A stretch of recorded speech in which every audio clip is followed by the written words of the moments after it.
Hello, everybody, and thank you for joining us at Parents Huddle. Uh, it's a very rainy Monday morning, super cooling outside. It's only 26 degrees. I feel like a weather report right now, but I hope you have a great start to the week today. We're waiting for my colleague Colin to come in because today's topic is pretty interesting and it's a topic that is rather dubious, or a lot of people are always asking whether we are doing the right thing when it comes to fever in babies and what are the causes, all these kind of things. I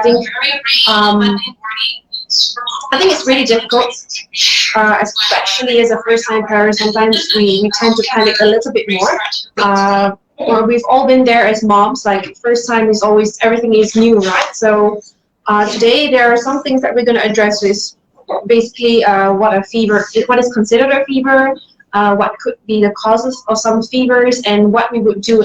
And also we have one interesting tip later on how baby wearing can actually help you with a baby that has fever and you're stuck at home. And like a doctor can only do so much, right?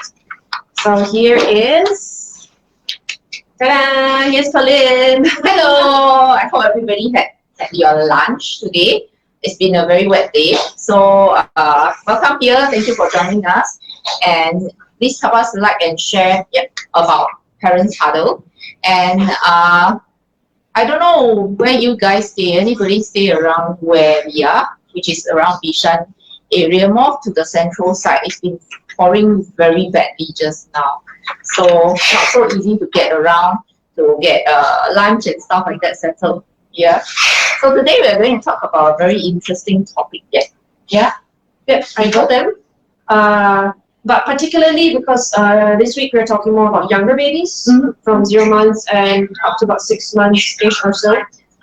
So we're talking about fever in babies, like I mentioned earlier on. For those that just joined us, please help us like and share, okay, so that other parents can benefit. So I was telling them about first-time parents. I mean, we've all been first-time parents before. Okay, and when our baby gets a fever and they're slightly younger, I think you cannot see your head. See my head.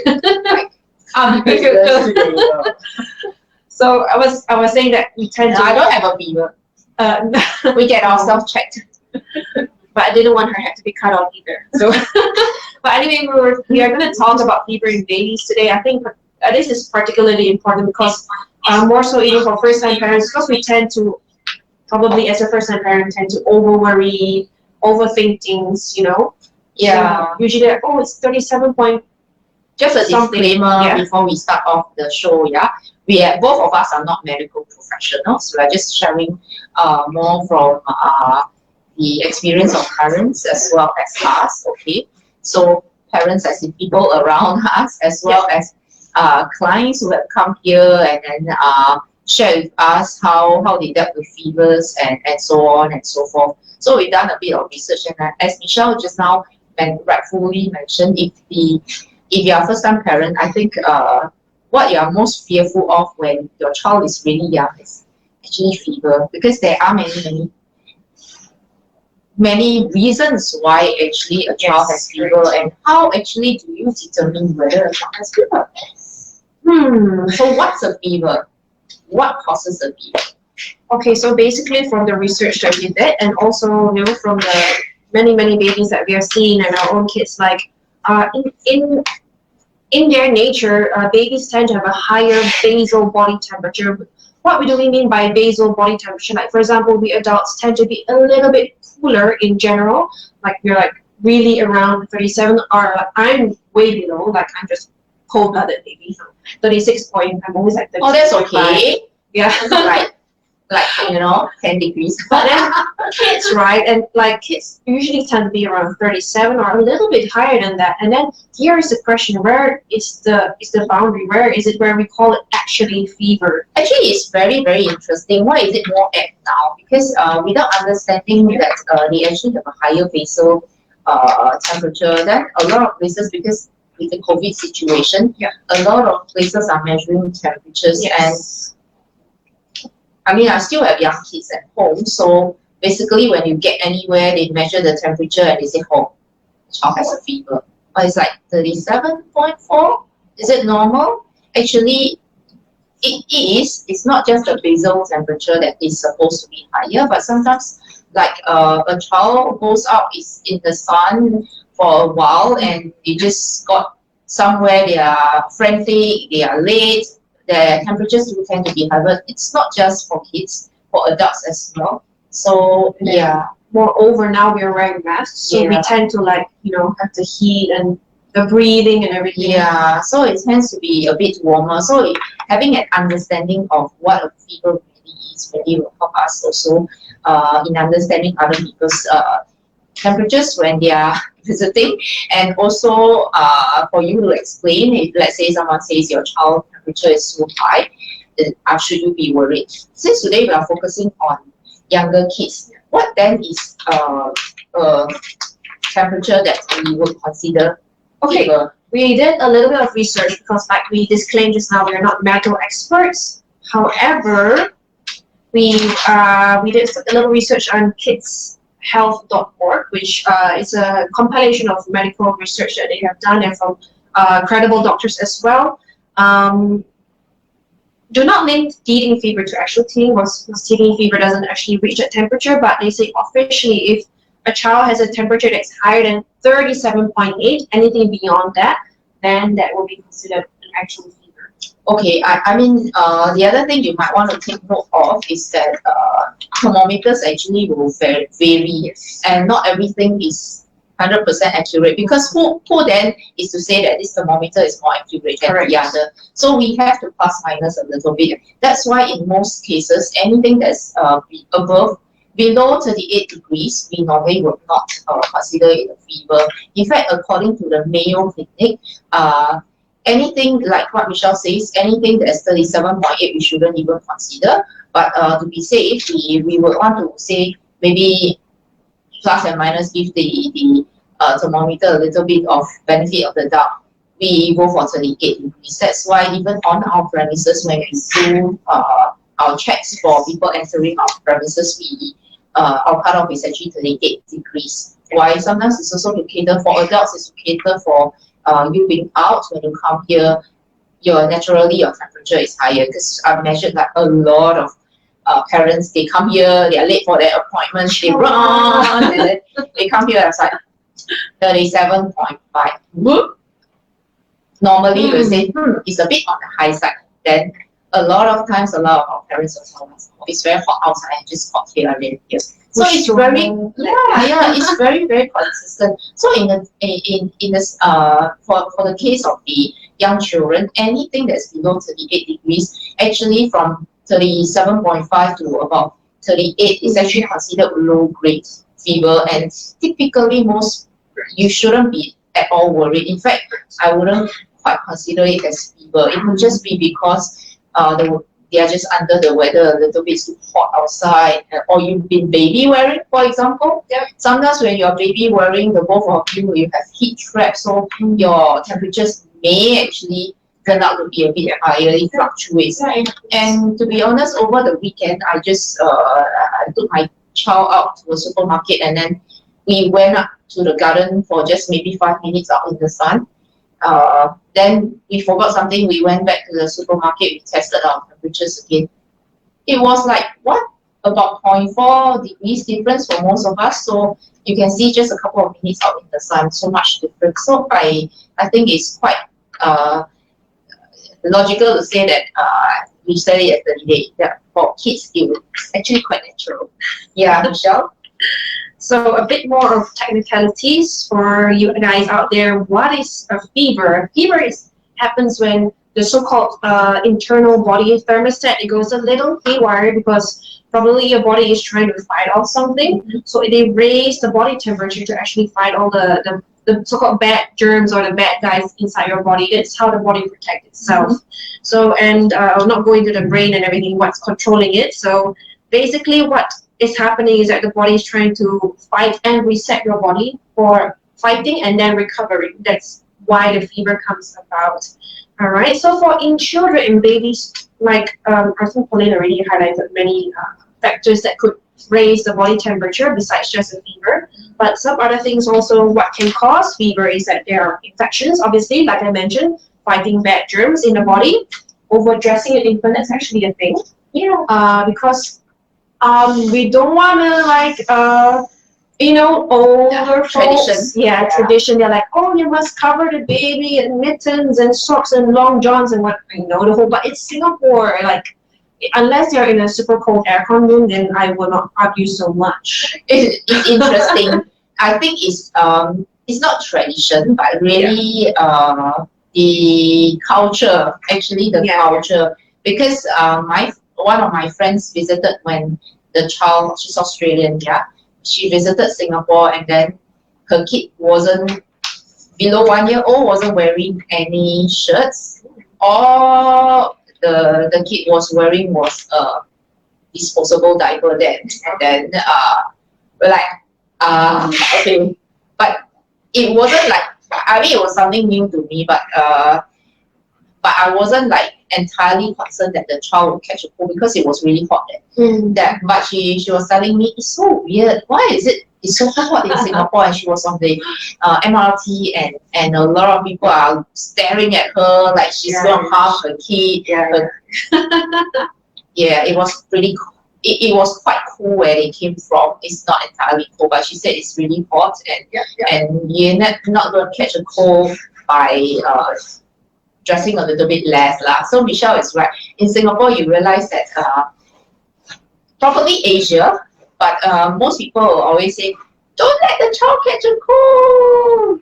Yeah, maybe when they're newborns. I think it's important not to leave them empty all the time, because they're just out of the body, and they need some time for the body to actually regulate the normal human temperature. But if you are going out with a baby who's a little, it's more than an infant, I think overdressing is actually a big issue, right? To actually increase the baby's temperature. These are very valid points. Of course, like she said, the newborn, we're not going to leave them like naked and lying out. But for a little while, without aircon or anything, I think in Singapore, it's pretty okay. Like she said, it's more of a cultural difference that maybe Western people have versus us. What are we? We're Asian people. Sorry.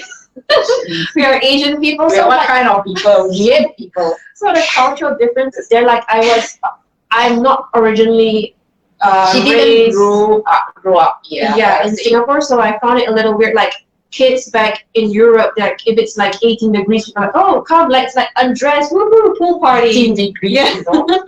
It's like summer.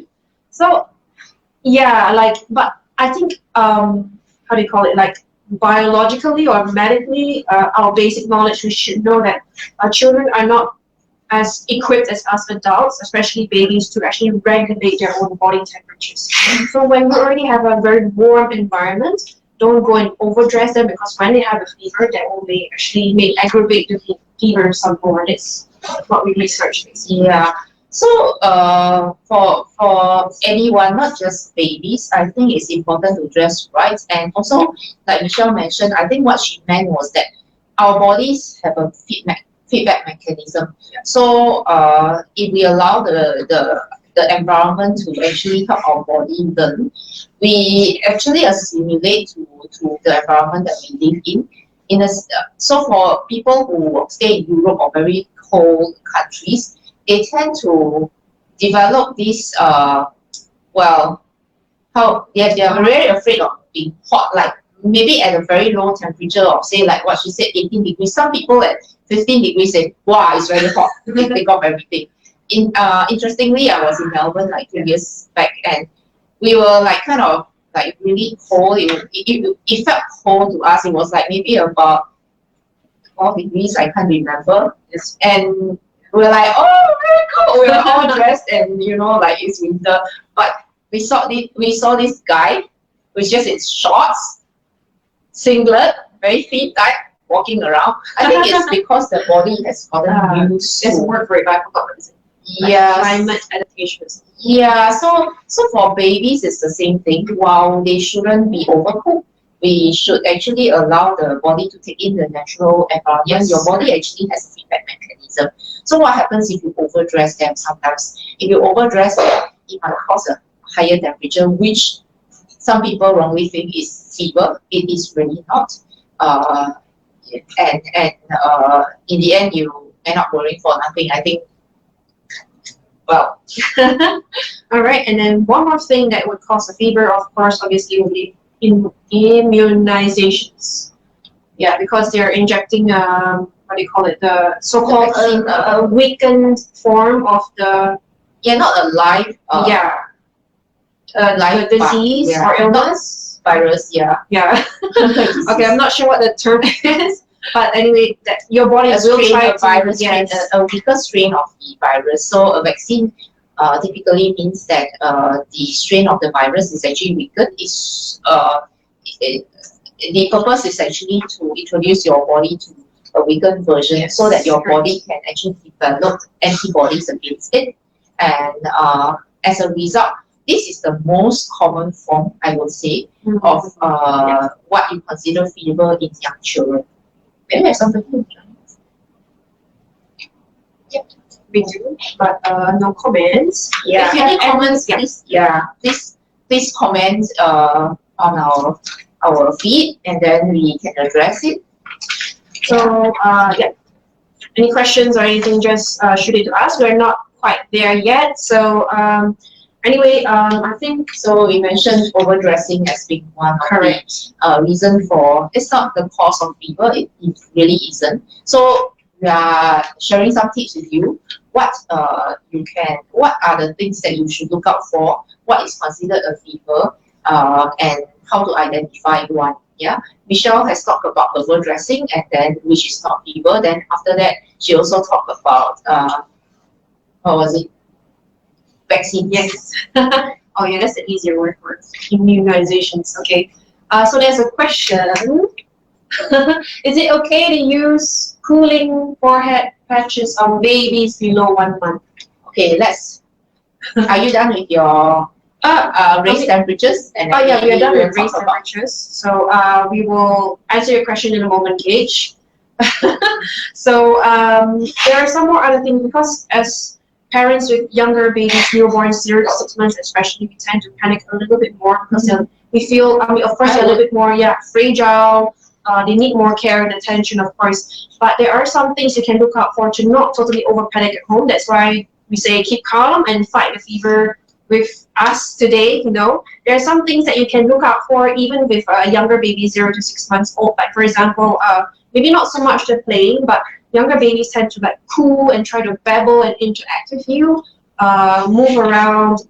If you're like about 3 or 4 months and above, they tend to like roll around.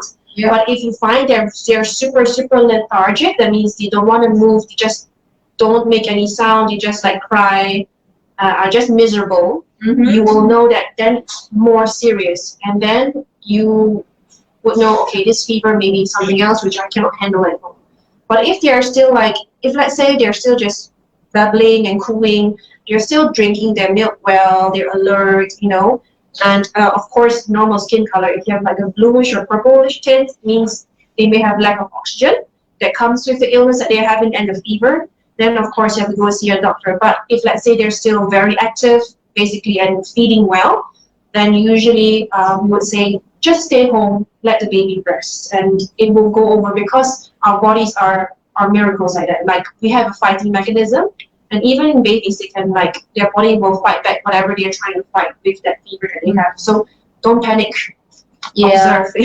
I guess a lot of times we panic a little bit too much. If you understand why fever comes about, you may be a little bit more willing not to go for the full suite of medical intervention, I would say. Because when I had my first child, or in the past, I used to think that whenever you have a fever, first thing, Panadol. Okay, that one I can't take, I'm allergic, right? So my kids tend to have a little bit of sensitivity to all this kind of stuff. But when I had my first child, my child had fever, I think just below 2 months old. Like many years ago in Singapore, we only had 8 weeks of maternity leave. So I didn't have anyone, no parents to help, nothing. Okay, there wasn't any help even.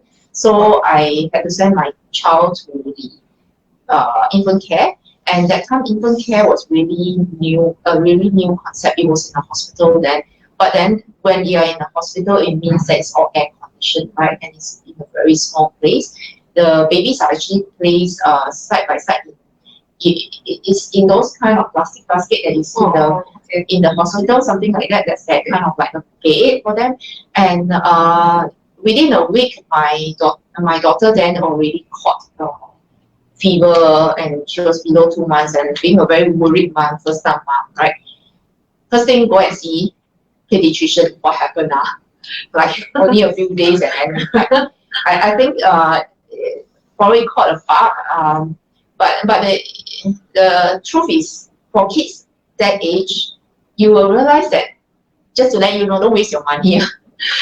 A lot of times you should wait and see. Why? Because even if you go and see a doctor, there's nothing they can do. Why? They'll tell you go back and monitor after paying like $500. Yeah, and they said there's nothing they can do. Why? Because the baby's too young. It's not. You shouldn't take medication unless it's like really, really bad. And remember, the temperature then was about 38 point something or something like that, and you're not supposed to take any kind of medication. It's quite painful for me as a mother, but now that I know better, I take it much right. Really, why I'm sharing this with you? Later on, we'll share with you some of the ways to combat it if you are pro-natural. Of course, we are sharing with you from our point of view, which tends to more towards less intervention unless necessary. So you need to identify what's important, what's more serious, and that you need to seek medical help, and then what's not so serious that you can actually relax, chill, and not panic. Don't be in a hurry, because sometimes when we are in a hurry, we tend to make wrong decisions as well. Yeah, and you're not going to be alone, right? Correct. So actually, it's not only during your time when you have your first kid. Actually, now often, right, when I'm in quite a few morning group chats, they're like, oh, it's 37.8. I just fed my child Panadol. And I think it's a common misconception that at such a low temperature, we have this like kind of triggers like, well, we must feed Panadol, and then hopefully it goes down. But another thing that we forget is that, like I mentioned a few times earlier on, is that the fever is a mechanism to help their body fight off and create new antibodies. So when we suppress the fever, we might actually prolong their fighting, the time that they need to fight whatever germs they're having inside their body. And more importantly, when the child uses the natural body, the antibodies to fight the whatever virus or bacteria they have in the body, it actually makes them stronger. Which is why these days people are always towards pro-natural birth, so vaginal birth and stuff like that. So it actually helps. So if so don't be worried if your child has a little bit of a fever. That's normal. Firstly, it has to be fever first, they're fighting. But what if there's not fever? Then you'll be like kind of feeding them something that's, it's not necessary. Yeah, so there's our main message. Don't panic. Wait it out, monitor. I think that's very important. What about high-grade fevers? High-grade fevers, there's a long list of symptoms that I have researched, which I'm not going to tell you guys about. But if you want, you can actually search it up. Okay. Because where we got it from is basically from our research. Of course, you can research how you're worried. I think it doesn't hurt to be prepared to know what's going on, so that when hopefully not lah, but if it does happen, then you could be more aware of things like that, when to go to hospital. So basically, they are referring to temperatures that are leaning towards 39 degrees and above. So that's when you really have Celsius, Celsius, yes. So you have to be alert then, like, are they still feeding, especially like fluid intakes, all that. Because at 6 months, some of them, 4 or 6 months, they start weaning. So you have to really keep in mind that they have to have enough fluids. Again, the lethargy is very important, because same goes for head injuries actually. When we can't see something and they can't talk, it's very difficult for us actually. So just check whether they're still active, whether they're still in the mood to play and interact with you. If they don't, and they don't really make eye contact, then it's a time where, yes, I would say please go and see a doctor, because you may not be able to handle that at home. Yeah, it's very interesting also. Michelle talked about higher grade fevers that maybe beyond 39. Why is it interesting? I just recalled one incident when I was talking to somebody who lived in UK for a bit. Correct me if I'm wrong, if any of you are watching and you are familiar with how things work in UK. This person actually told me in Singapore, we are kind of like, we are panicking when a child has a low grade fever. In fact, if you go to UK and you go and see a doctor, when the child has a fever of below 39 degrees, they won't even see you. It's not considered fever. Oh, All right. okay. So it was interesting to me because then as that time I was still a new mother. I was like, 39 degrees, isn't it very high temperature? Yeah. But apparently, after that, I started rethinking, oh, is it really true? I mean, if other countries, they see it as that way, then I think maybe we are worrying ourselves too much before you really hit fever and you know, that you have to be worried. So below 39, I think it's okay. In fact, shall we go into like apart from what are the things that you can do for fever? Mm-hmm. Oh, do you want to? Yeah, I think Gage has some of the. He was talking about the cooling patches on the forehead. Does it work? Have you used, Michelle? And below, can be used below 1 month. Yes. I admit I have used it before. Yourself? No, for my kids, of course. Like when it was really high, like 39, and I knew it was just a bug. I didn't want to go see a doctor because he would give me the same thing. Ibuprofen. That is a very strong form of like a Panadol. Panadol. Yeah. Okay, so that's typically prescribed. Panadol and ibuprofen, they are normally prescribed for kids with fever. Ibuprofen is a stronger fever fighting medicine, something like that. So I used to hit my child a lot of that. But back to the cool patches, I would say that I put it on my kids before, and the reaction from my child was immediate crying, especially when they hit above 38 degrees. Mm-hmm. And I always wanted, and we used to cheat the child when they're toddlers, like you can scold them and they know, right? Hey, don't cry, you know, like I'm helping you. Okay, after I tend towards natural, I realized one thing. I should try the fever patches that I have in my fridge and then decide whether it's something that I should keep. I had fever one day. I took one patch and put on my forehead. I did the same thing as my kid did. You cried? I screamed. It's a shock to the body. So if you ask me today, should I be using fever patches? I would tell you, maybe we shouldn't shock the system. Yeah. So Gage, I hope that answers your question. But that's a very, very good question because it was something that I fervently buy a lot of. You see my fridge a lot last time.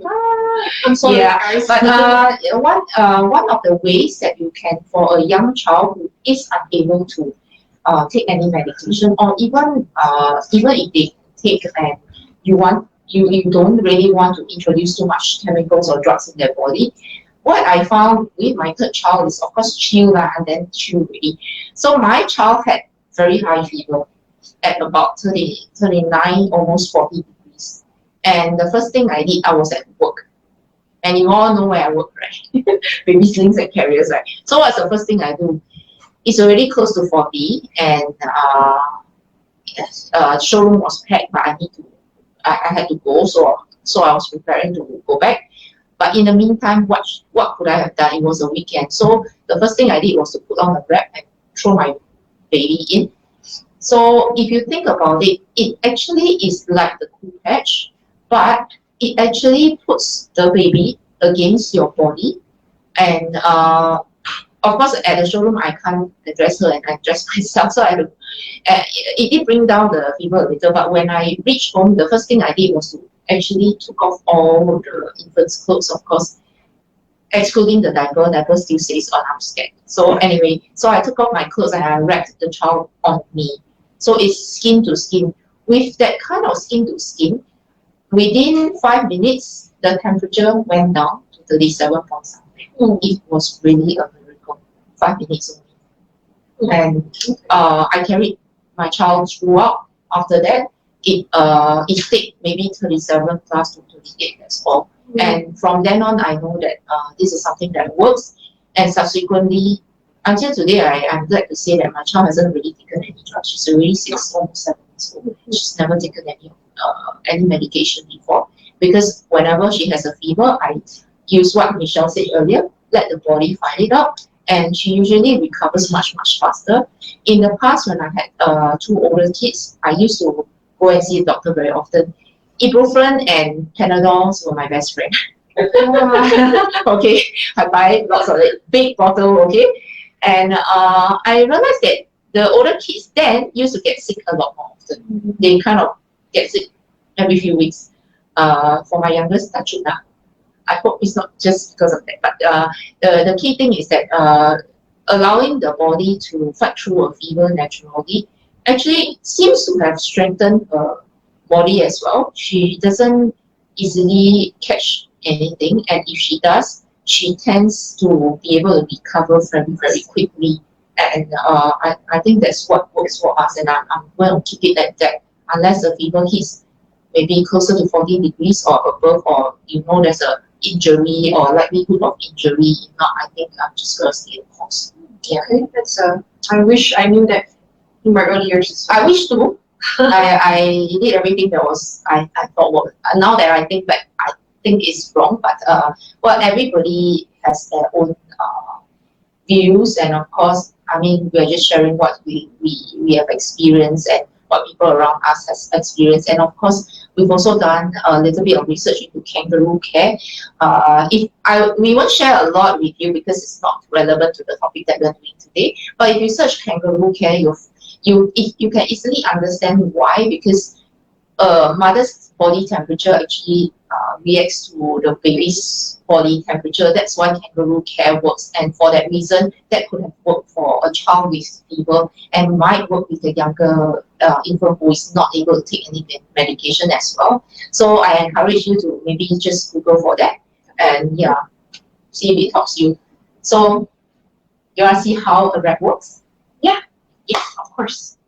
But like it also worked for older kids, right? Well, until my child was maybe about 3-4 years old, I was still using it when the child is not feeling well. So when you get your baby. Yeah. I'm not going to address myself. Just saying, in case you're wondering, because it's like too much cloth to be using a wrap. Thank you. So if you are watching us for the first time, I hope you can like and share this with your friend. Parents Huddle is made by parents or parents, and we share tips with you every week on Mondays. And today we are talking about fevers in young children and some of the natural ways that you can actually help to make the child more comfortable and hopefully help with the fever as well, all right? So one of the ways just now we shared about was about the kangaroo care, having the child naked against your body, skin to skin, all right? So I'm going to show you how a wrap works. I use the wrap a lot when my child is sick and has fever in younger days. So you look for the center. Stretch wraps are good because it makes them comfortable, I feel. Okay, bring to the back of the body. All right. So it's a long piece of cloth. Select one that works for your child's weight, yeah. Tighten. We have video instructions of how to use a wrap on our YouTube channel, so you can check that out. This is not going to be a tutorial video, just showing you quickly so that you have an idea what we're talking about, how does it work, all right? Wrap around you, so easy to keep around. Should always have a wrap at home, I think, especially when your child is young. Bring down. Why wrap and not sling? You know why, Michelle? Why wrap and not sling? I think your back will break when you carry a 2-year-old in the sling for the whole day. Okay, thank you. So bring baby over the shoulder. Slide the baby in. So because the wrap actually covers a lot, it actually makes it very snug against you, and there is more contact point apart from the weight distribution, I think it works better in a situation where you're trying to practice a skin to skin kangaroo care. Why? Because of the contact area that you will have using the wrap being very snug and covering every part of you. And of course, if your mom or your mother-in-law says, hey, already fever already leh, you carry like that without clothes, will they catch a cold? Cover already, ma. So helps. Okay, bring this around up to the neck level, spread it out a little bit. Okay. So am I right to say that you could go totally naked inside? Yeah, Because like sexy, you're covered, right? Just bareback only. Yeah. Sexy. So that the baby can have full skin to skin contact. That's what you do, right? Yeah, that's what you do. Yeah. Mother totally topless and baby is naked. Yes. With diaper. And of course, if you're breastfeeding, that makes it very easy. You know, because when a child has fever, they tend to drink a lot. If you are bottle feeding, then you might want to feed the child's head and make sure that when a child is not well, it's even more important to watch the child when they feed, because it is a hazard actually. So you can actually breastfeed in the wrap, and it makes it very easy for them, and it soothes them much faster. And that helps with the fever, the coping mechanism of the baby as well. But you have to always be mindful. Okay, so this is what you do with wraps. It helps the medical professional. Again, we say this is what works, and we are just using common sense here. If you do a bit of research, you'll know that why it works is because it's just like having the cool patch but all over, but it's not too cold. The reason why the cool patch is cold is because it's from the fridge, and it's a sudden shock, so the difference in temperature is very different. But for a baby who's having fever, they're trying to go back to the same state, which is around the human temperature, and you are the best cooling aid for your child actually. So yeah, it increases that. Yeah. So effectiveness is, I think, is much higher. But I think besides cooling down the fever, also because babies tend to be more clingy when you're sick, so this will really save you a lot of sanity and arm power. Yeah. Not your arms might just drop off your body. Yeah. So having said that, I think we also mentioned something about thermometers and so on. Yeah.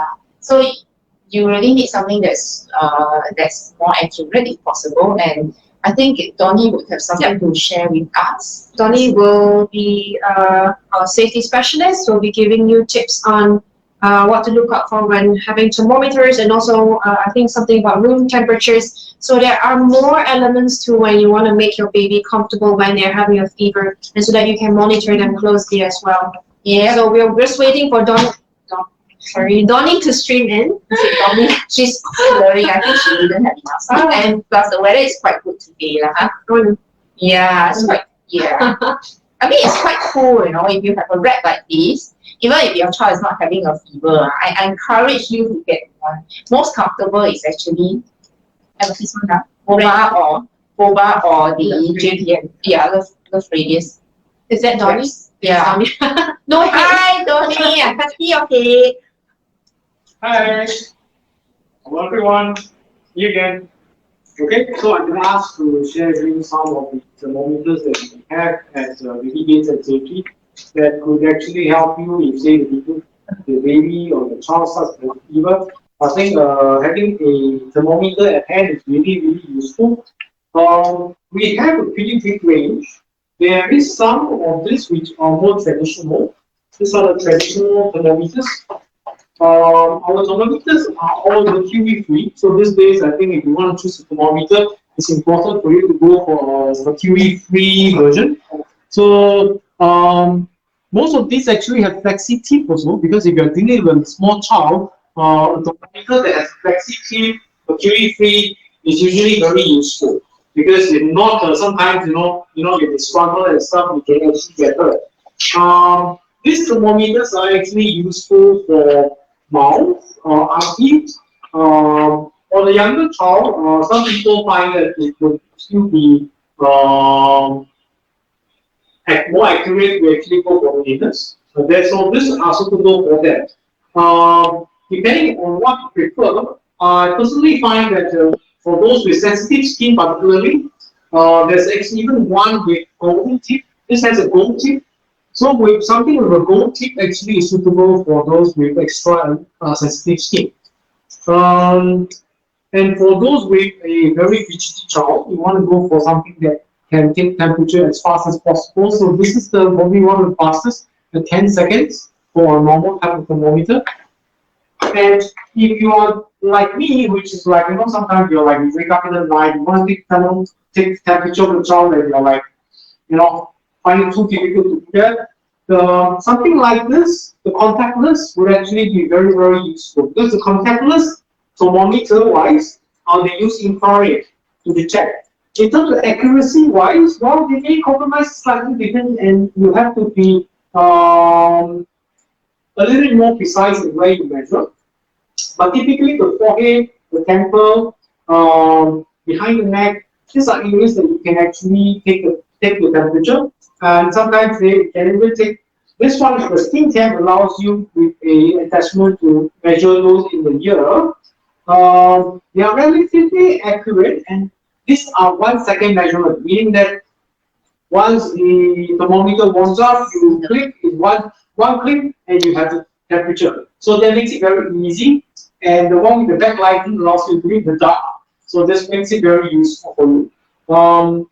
They also have features to allow you to check the surface temperature. Like, this one you can actually check your bottle temperature. So in case you need to use it as a thermometer every day, you can. So it's a very, very handy tool to have at home. And if a child is running a fever, sometimes it's also very important for you to make sure that the environment is not too cold. So some of these thermometers, like this one, allows you to also measure ambient temperature, meaning that you can measure the air temperature. So around the child, around the cot, to make sure that the child doesn't catch a cold, because when they are having a fever, the temperature is high, so they tend to lose heat very fast if the surrounding air is too cold. So something like this is very important. So this allows you to measure the room temperature. It's also very nice night light with star projection to keep the child occupied a little, so that they can be a bit more distracted and not feeling so well. So a very good tool to have in your bedroom for room temperature as well as entertaining the child. It also comes with white noise to help the child sleep better. So these are thermometers, and I really encourage anybody who doesn't have one handy at home to really consider having one, if not a few, around the house, just as a spare. Because something like this, you can bring around, and when something happens, you want it them handy. Alright, someone asked, do we need to sterilize? Well, it is definitely good for the normal type of thermometers. Once you, I would say sterilize, but rather once in a while you want to wash them with soap. And it is encouraged that for thermometers like this is a personal thing. So you should not share a thermometer like this with too many people. It's best that one person has their own. So if you get one for your child, it's only used with your child. And you still need to wash it regularly with soap. And as for contactless, those are less of an issue because there is no contact with the skin. I hope that helps.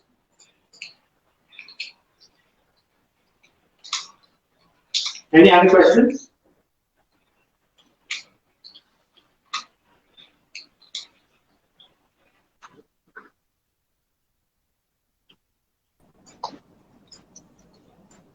Thank you, Donnie. Thank you, Donnie. Yeah, why call me? Sorry, interrupted by a phone call, commercial break. Thank you, Donnie, for sharing so much with us.